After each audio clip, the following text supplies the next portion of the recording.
আসসালামু আলাইকুম ভিউয়ার্স। আশা করি আপনারা যে যেখান থেকে আমার এই ভিডিওটা আপনারা দেখতেছেন সবাই আল্লাহর রহমতে ভালো আছেন। আজকে আপনাদের সাথে আমি শেয়ার করব যে আমি ফ্রোজেন শাকটা কিভাবে তাড়াতাড়ি রান্না করে ফেলি। কারণ আমাদের এখানে তো 12 মাস ঠান্ডা থাকে, শুধুমাত্র 2 মাস একটু গরম থাকে, তাও অত বেশিও না। তো এই জন্য হচ্ছে আমি টপে কিছু শাক ঠাক মাঝে মধ্যে লাগাতাম। তো ওই শাকগুলো আশেপাশে যারা থাকে তাদের একটু একটু দিয়ে তারপরে যতটুক থাকতো ওই মাঝে মধ্যে মনে হতো যে খাওয়া হচ্ছে না বা কাউরে দিয়ে আসা আলসেমিতে দেওয়া হতো না, তখন শাক আমি একটু ফ্রোজেন করে রেখে দিতাম। তো সেখান থেকে আমি একটু শাক এই যে এখন রান্না করে নিলাম, আপনাদের সাথে শেয়ার করলাম। আর এখানে হচ্ছে আপনাদের ভাইয়া সামুদ্রিক মাছ আনছে। তো এই মাছটা আরও আগেই আনছিল, তো এতদিন কাটাও হয়নি, খাওয়াও হয়নি। তো ভাবলাম যে এখন এই মাছটা কেটে আপনাদের সাথে রান্না করে শেয়ার করব। আর এই সামুদ্রিক মাছ খেতে পারলে কিন্তু অনেক বেশি ভালো, কিন্তু আমরা ওই রকম খেয়ে অভ্যস্ত না, নদীর মাছ খেয়ে অভ্যস্ত, যার কারণে আর কি নদীর মাছই ভালো লাগে। মাঝে মধ্যে এগুলি হচ্ছে পেঁয়াজ দিয়ে ভুনা করে বা একটু ভেজে খেলে আর কি মজা লাগে। তো সব সময় সব কিছুই খেয়ে ট্রাই করে দেখতে হয়, এই জন্য অনেক দিন পরে আর কি সামুদ্রিক মাছ আনা হইলো। আর আমরা ওই যে চিংড়ি মাছ তারপরে ইলিশ মাছ এগুলি একটু খেতে পারি কম, কারণ আমাদের একটু অ্যালার্জির সমস্যা, নয়তোবা কিন্তু অনেক বেশি খাওয়া হইতো এই সমস্ত মাছ। আর চিংড়ি ফ্রাই এটা বেসন দিয়ে ভাজলে কিন্তু অনেক বেশি মজা হয়, কিন্তু অ্যালার্জির জন্য আপনাদের সাথে আমি এই রেসিপিগুলো শেয়ার করতে পারি না। এখন আপনাদের সাথে আমি যেগুলা খাই ওগুলো এখন শেয়ার করব। এখন হচ্ছে যে সামুদ্রিক এই মাছটা আমি কিভাবে কেটে ধুয়ে রান্না করি আজকে আপনাদের সাথে এটা শেয়ার করব।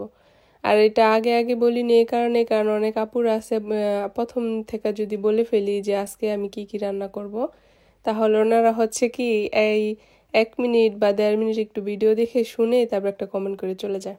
তো সেটা এখন বুঝে ফেলছি, এই জন্য ভাবছি যে কি কি রান্না করি আগে থেকে বলবো না, দেখবো যে কে কি কমেন্ট করে। আর যে আমার ভিডিওটা এ পর্যন্ত দেখবে সে তো জেনেই ফেললো যে আমি কেন শুরু থেকে বলিনি আমি আজকে কি রান্না করব। আর আমার এই ভিডিওটা যারা এতটুকু পর্যন্ত দেখছেন তাদের প্রতি অনেক বেশি ভালোবাসা, আর আমার পাশে থাকার জন্য অনেক বেশি ধন্যবাদ জানাই।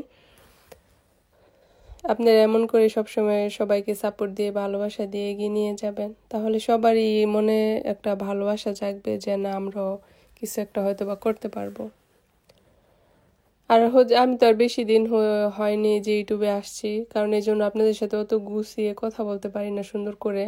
তো যতটুকু সম্ভব আর কি চেষ্টা করি, কারণ এরকম কোনো অভিজ্ঞতা নেই কথা আর কি এরকম সোশ্যাল মিডিয়াতে এসে বলার।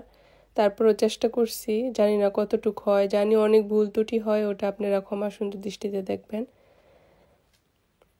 আর এখন এই যে আমার সম্পূর্ণ মাছটা কাটা হয়ে গেল, এখন আমি মাছটা ভালো করে ধুয়ে নেব। আর আমার ভিডিওটা এখন পর্যন্ত যারা লাইক করেননি বা কমেন্ট করেননি, শেয়ার করেননি, সাবস্ক্রাইব করেননি, তারা অবশ্যই করে দিবেন আর আমার ভিডিওটার পাশে থাকবেন। আর এখন এই যে মাছের একটা ওই যে পোটকা বলে এটা ছিল, এটা আমার কাছে খেতে খুব ভালো লাগে, তো এই জন্য আমি এটা ফালাই নিয়ে রেখে দিছি। আর এটা আমি একটু ওই যে একটু হাত ছিঁড়ে করে নিলাম।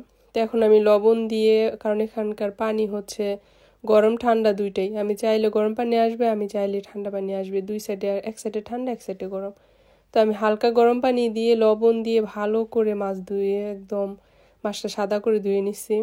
আর প্রথমে আস্ত মাছটা আমি হচ্ছে জালি সোবা দিয়ে ওটা আস্ত থাকতে ঘষে পরিষ্কার করে নিচ্ছি। তো আপনাদের ভাই আমার এই মাছ ধোয়া দেখে বলতেছে যে তোমাকে একটা মাছ ধোয়ার জন্য একটা মেশিন এনে দিই, তাহলে আর কষ্ট করতে হবে না, এতই যদি মাছ ধুয়ে খেতে হয় তাহলে মাছের আর কি পুষ্টিগুণ থাকবে। তো ওনারা তো ছেলে মানুষ, বোঝে না যে মাছ কিভাবে ধুয়ে রান্না করতে হয়। ওনারা হচ্ছে মাছ এত ধোয়া দেখলে বিরক্ত হয়ে যায় যে এত ধুয়ে এত ঝামেলা করে রান্না করতে হয়, তাইলে এই জিনিস খাওয়ার দরকার কি। তো ওনারা তো বোঝে না যে কোন জিনিসের স্বাদ কেমন, মাংস কম ধুয়ে রান্না করলে মজা বেশি আর মাছ যে বেশি ধুয়ে রান্না করলে মজা বেশি, সেটা তো আর বোঝে না। তো এখানে আমি দুই চুলায় দুইটা বসাই দিছি, এক চুলাতে আমি মাছের মশলাটা আর কষিয়ে নেব, আরেক চুলায় হচ্ছে আমি মাছটা এক এক করে সম্পূর্ণটা ভেজে নেব। আমি তাড়াতাড়ি করে রান্না করে ফেলতে চাইতেছি, কারণ তাড়াতাড়ি করতে চাইলে কি হইব, আমার চুলায় তো আর তাড়াতাড়ি আমাকে করতে দিবে না যতটুকু আর কি সময় নিয়ে লাগে আর কি আমি নিয়ে আর কি এটা ভেজে আর কি রান্নাটা শেষ করব। তো আপনাদের সাথে একটু এই জন্য শেয়ার করলাম। আজকে আমি বেশি কিছু রান্না করব না, শাকটা রান্না করলাম আর হচ্ছে এই মাছটা এটা ভুনা করব। তো এই যে এখন আমি আলু দিয়ে মশলার সাথে ভালো করে কষিয়ে নিলাম আমার এই মাছের তরকারিটা। তো এই পর্যায়ে এসে আমি কিছু টমেটো দিয়ে দেব, যাতে টমেটোটাও ভালো করে কষতে পারে। আর এটার মধ্যে যদি কি বলে লাল মরিচের গুঁড়া দেওয়া হতো তাহলে দেখতেন অনেক সুন্দর কিন্তু টসটসা হতো। আর এই জন্য আমি যে টমেটোটা ইউজ করতেছি যাতে ওই রঙটা এটা টমেটো থেকে আসে। এখন আমি এই যে টমেটো দিয়ে ভালো করে কষিয়ে নেব। আর আলু তো তাড়াতাড়ি সিদ্ধ হয়ে যায়, অত বেশি পানি দিতেও হবে না আমার। তো আমার মাছটা এতক্ষণে ভাজা শেষ হয়ে গেছে, আমি চুলাটা অফ করে দিচ্ছি আর এদিক থেকে যে মশলাটা আমি কষিয়ে নিচ্ছি। আর আমার এখন মশলাটা অলরেডি কষানো হয়ে গেছে। তো এই পর্যায়ে এসে যে টমেটো থেকে কিন্তু বেশ কিছু পানি উঠছে, এজন্যই কিন্তু আমি পানি দিইনি।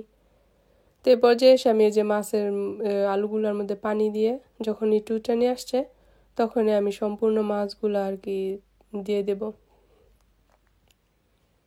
এক এক করে সম্পূর্ণ মাছগুলো এখন দিয়ে দিলাম।